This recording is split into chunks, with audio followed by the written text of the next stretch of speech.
ইসরায়েলকে আবারও হুমকি দিল ইয়েমেনের হুতি আনসারুল্লাহ। আনসারুল্লাহর পক্ষ থেকে ইসরায়েলকে হুঁশিয়ারি দিয়ে বলা হয়, আগামী 4 দিনের মধ্যে গাজায় মানবিক ত্রাণের বহর প্রবেশের অনুমতি না দিলে আবারও লোহিত সাগরে ইসরায়েল বিরোধী সামরিক অভিযান শুরু হবে।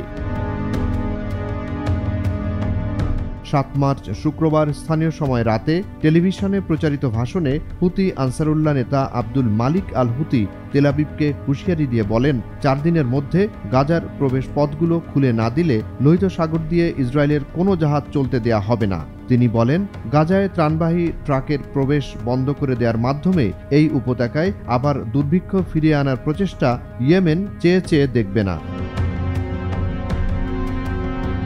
ইয়েমেনের হুতি এর শীর্ষ নেতা বলেন, দখলদার ইসরায়েল যুদ্ধবিরতিতে দেয়া প্রতিশ্রুতি বাস্তবায়নে ইচ্ছাকৃতভাবে গড়িমসি করছে।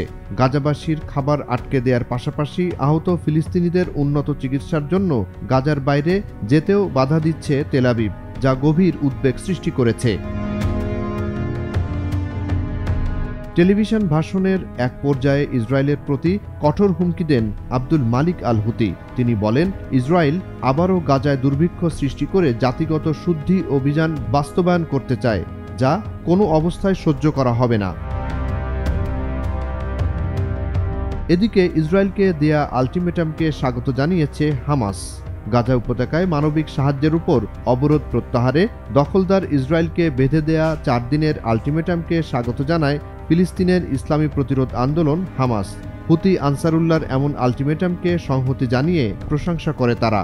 হামাসের বিবৃতিতে বলা হয়, এই সাহসী সিদ্ধান্ত আনসারুল্লাহর ভাইদের এবং ফিলিস্তিন ও জেরুজালেমের সাথে ভ্রাতৃপ্রতিম ইয়েমেনি জনগণের গভীর বন্ধনের কথাই তুলে ধরে। গাজা উপত্যকায় গেল 15 মাস ধরে ইসরায়েল যে গণহত্যা চালিয়ে আসছে তার বিরুদ্ধে ইয়েমেনিদের দেয়া সমর্থনের সম্প্রসারিত রূপ হচ্ছে আনসারুল্লাহ আন্দোলনের এই ঘোষণা।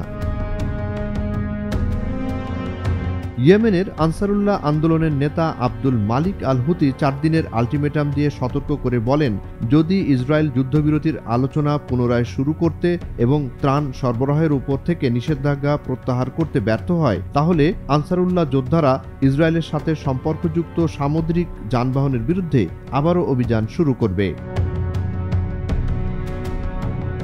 জুনায়েদ আলী সাকি, বৈশাখী সংবাদ।